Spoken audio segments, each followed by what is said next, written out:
Қайырлы күн, құрметті көрермен, менің каналыма қош келдіңіздер. Бүгін сіздермен өте оңай әрі тез дайын болатын, әрі жұмсақ болып шығатын печенье дайындайтын боламыз. Видеоны соңына дейін қарап, менімен бірге жасап көріңіздер. Ең алдымен құрғақ ыдысымызға жұмыртқаны және де қантты салып, жақсылап қант ергенге дейін венчиктің көмегімен араластыратын боламыз. Немесе венчик жоқ болса, вилкамен де қант ергенше араластырсаңыздар болады. Қыздар кез келген пирог болсын, печенье болсын, майда қант қолдануға тырысыңыздар, сол кезде тез әрі жақсы еритін болады. Содан соң сұйық майымызды да құйып, жақсылап барлығы біріккенше араластырамыз. Құрметті көрермен, менің видеоларым ұнап жатса, әрі пайдалы болып жатса, каналыма тіркеліп, әрі тегін лайктарыңызды аямай басып, пікіріңізді қалдыра отырыңыз. Және де басқа да адамдардың көруіне себепкер болыңыздар. Осылайша жақсылап араластырып алдық. Келесі құрғақ қоспаларымызды араластырамыз. Алдымен міндетті түрде електен өткізілген ұнға разрыхлитель қосамыз, және де қалауыңызша ванильный сахар қоссаңыздар да болады. Қоспауға да болады, ол тек дәм беріп тұру үшін ғана. Және де дайын болған ұнды осылайша құйып, тағы да венчиктің көмегімен араластырып аламыз.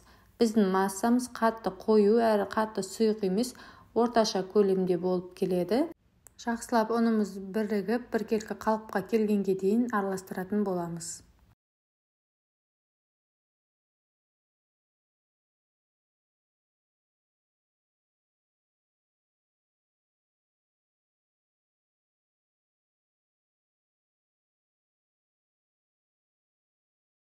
Мінекей қыздар, біздің массамыз осылайша дайын болды. Қатты қою емес, қатты сұйық емес, орташа көлемде осындай жабысқақ болып тұрады. Және де бұл массаны бетін жауып, пищевой пленкамен немесе пленкамен бетін жауып, 20-30 минутқа холодильникке қоя тұрамыз.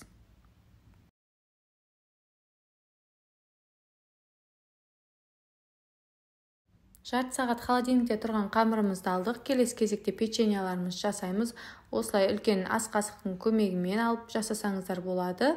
Қолдарыңызды майлап аласыздар және де осылай дөңгелетіп қоя бересіздер. Ол өзі жайылып үлкен болады. Сол себепті де осылай дөңгелетіп қоя беретін боламыз. Қыздар, мен қазір біреуін үлкен, біреуін кішірек етіп жасап көретін боламын. Қайсысы қалай шығатынын соңында көреміз. Осылайша бір ас қасықтың көлемінде алсаңыз болады, немесе толтырып алсаңыздар үлкен де болып шығады.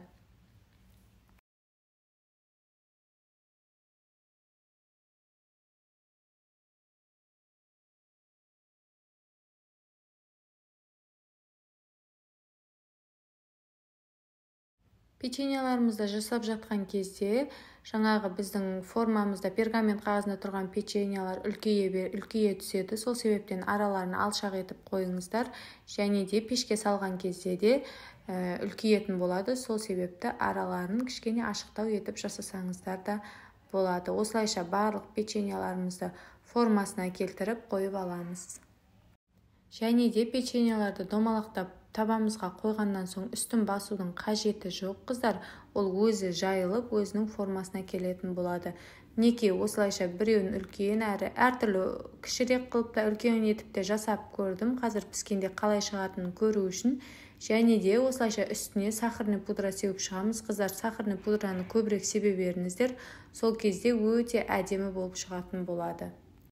Осылайша қант ұнтағын көбірек етіп сеуіп шығамыз. Қыздар, сол кезде өте әдемі болып шығады. Және де алдын ала қызып тұрған пеште 200 градуста 10-15 минут қана пісіретін боламыз. Қыздар, одан ұзақ пісірмейміз. Ол кезде біздің печеньеміз қаттылау болып қалады. Неке қыздар, біздің печеньеларымыз дайын. Жаңа мен біреуін кішірек, үлкен етіп жасадым ғой. Міне осылай үлкенірек етіп жасасаңыздар өте әдемі көрінеді екен. Және де ол өздеріңіздің қалауларыңызбен. Қыздар, өте дәмді әрі өте әдемі жұмсақ болып шығады. Міндетті түрде жасап көріңіздер. Сіздерге ұнайтыны сөзсіз. Видеоларым ұнап жатса лайк басып, пікір қалдырып, каналымның дамуына үлесіңізді қосып, тіркеліп отыруды ұмытпаңыздар. Баршаңызға рахмет.